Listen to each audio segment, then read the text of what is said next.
and the whole thing about, understanding the levels of adversaries, whether it's at the levels of government or whether it's related to, yimbys versus nimbys or anything like that. Yeah. You really start to see that once you actually just pull out all that information and read it in a very formatted way. Right. Um, but yeah, so like for the sake of example, I could definitely just head into SB9 and start talking about it.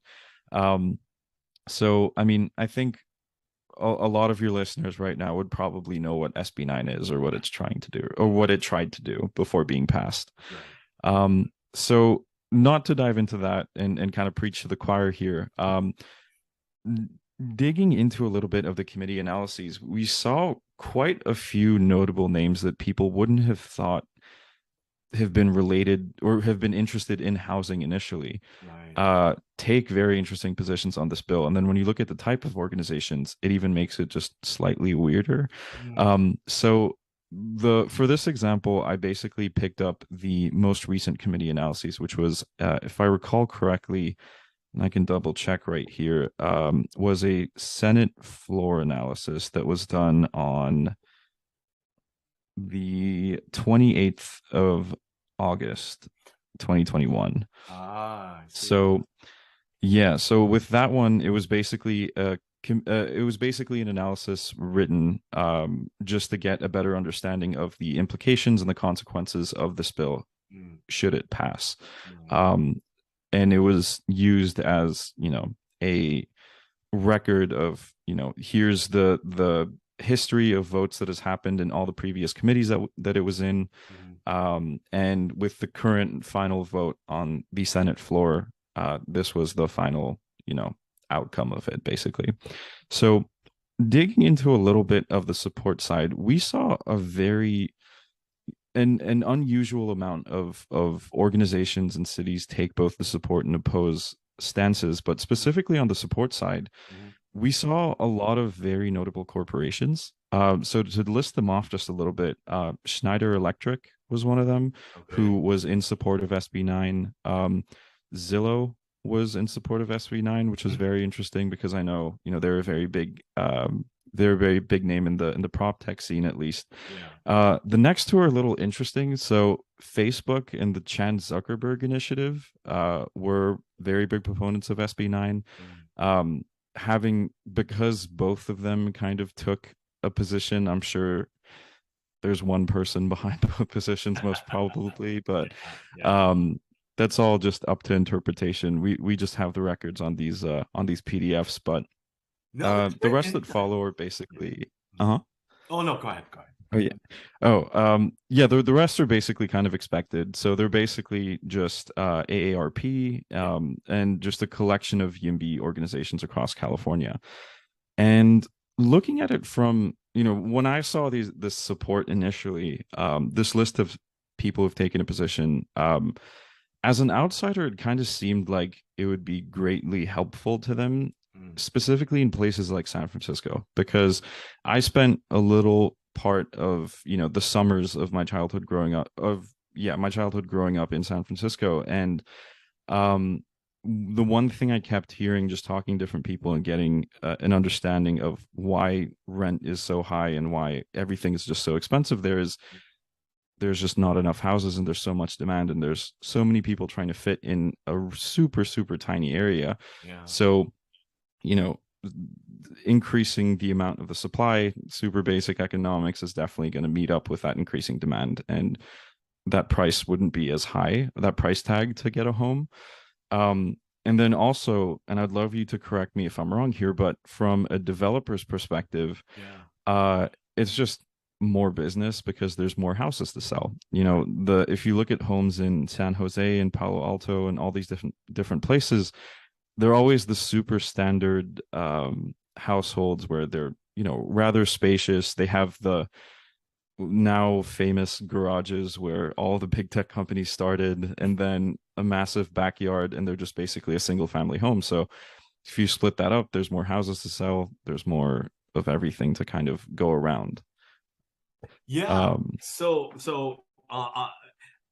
To that point, what I would say is that I when we were tracking Senate Bill 9, I think we saw the precursor and the you know the state assemblymen that were kind of pushing, you know, Weiner, Atkins, everybody, Mhm. the usual for housing, was that they were taking a look at ADU laws and how that progressed as far as 2016, I believe, and it was in it didn't have enough bite. It wasn't as strong.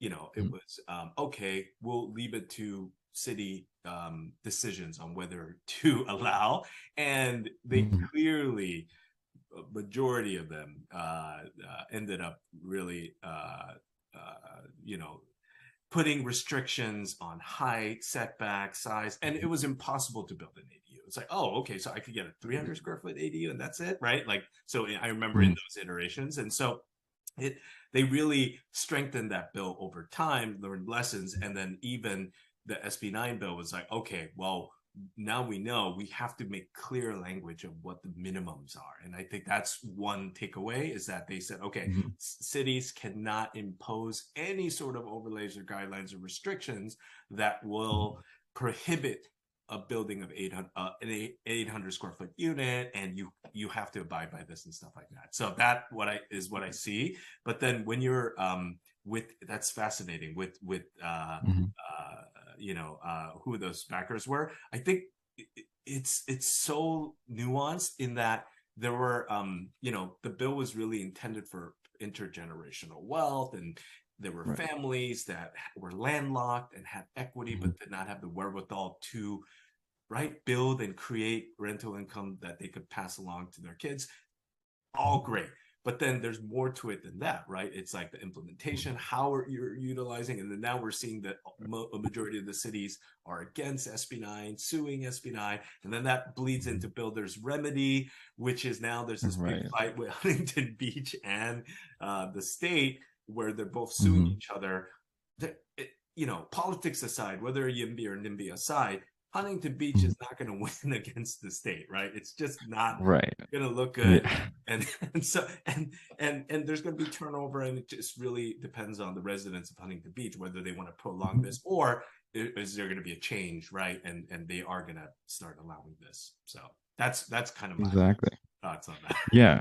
No, and that definitely makes sense because the digging through the opposition side with that explanation that you just gave, Yeah, 100% makes sense because there's like on the actual analysis on the Senate floor, there's a gigantic paragraph listing all the cities that were actually opposed to it in Huntington Beach, Laguna Beach, and it Torrance. just Yeah, there's oh yeah, the list goes on definitely. yeah, Um, but the interesting thing is, I as an outsider again just really try to relate to both or try to see the viewpoints from both, and I definitely think it makes sense, because obviously on the support side there's a lot of people who are in the prop tech scene like yeah, Zillow or yeah. would benefit from more housing like Of course, yeah. the yeah, like Facebook, Schneider, the Chan Zuckerberg Initiative. Mhm.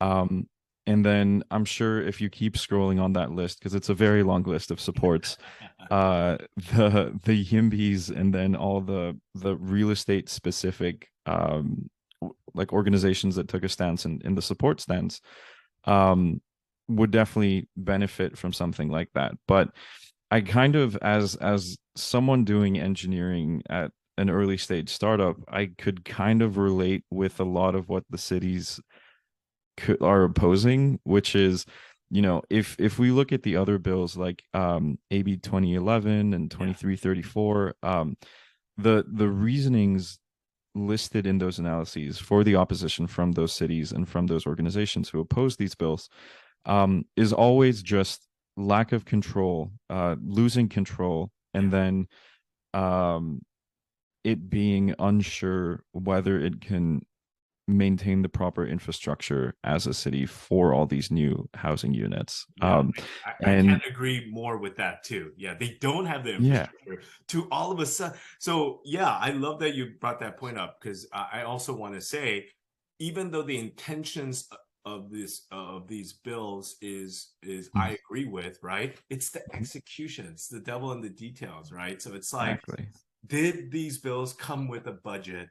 to then Hmm. beef up infrastructure for all the local cities to implement. No, Exactly. it just gave a clear, Mm. you have to implement by January 1st, go. And the cities are like, wait Mm. a minute, right? Like, we got to Right. revamp our permitting system. We don't have any online permit. There's a fair amount of cities in California that still don't have a Yeah. meaningful way to file a permit online, and you have to go in person, right? Exactly. So how do you then all of a sudden create a system and efficiency to address everything and to implement? And yeah, so I do Yeah. agree on that point. The infrastructure is not there to really. Yeah, and that definitely hit too close to home where you have, Yeah. not that we've been through it at all at Abstract, but that typical, tech company stereotype where a salesperson walks into an engineering department, goes, "Hey, we want this new technology so we could sell better," and just like, okay, but there's so much more that we need to talk about. there's other Um, underlying issues. Yeah, yeah, absolutely. yeah, but Okay, so go ahead, go ahead. yeah. Oh no, I was just gonna say, like, I definitely think that's the concern from the city's perspective. And there was one specific bill, which was AB 2097, which on the very last part of their summary of the bill, called the Legislative Council's Digest, Yeah. which basically says that, um, let's see if I have the right thing here. Yeah, so it basically says that the state's not going to cover any additional costs if this bill were to pass. Mm, So if you're a city that currently everyone wants to move to, but only has a super tiny community, and you're not really making much in terms of annual revenue, right. from taxes or anything, it's, now you all of a sudden double your houses, and you have to pay, Lord knows, plumbers, electricians, and all that to basically upgrade your entire grid, Yes. um, to make room for them. And it's, yeah, where's that money going to come from? So Right. that's where I see a lot of the hesitation on, and it makes sense, obviously. Yeah, I agree. I think right now what we're pointing out is there's intent and there's execution, and it's not a clear cut yes or no, yay or nay Mhm. kind of response. It's more like, okay, we see a clear problem in the lack of Mhm. housing. I was recently, someone had mentioned, hey, I watch your podcast and you always talk about housing. Why don't you mention affordable housing? Okay, Right. that's everyone listening. I am a proponent of affordable housing. There is just Mhm. some basic unit or just macroeconomics in play where Mhm. more supply pushes down price points and it becomes affordable. And of course, all of some of the bills that we're going to talk about, SB 35, right? 2011, these all have an affordable trigger. So Mhm.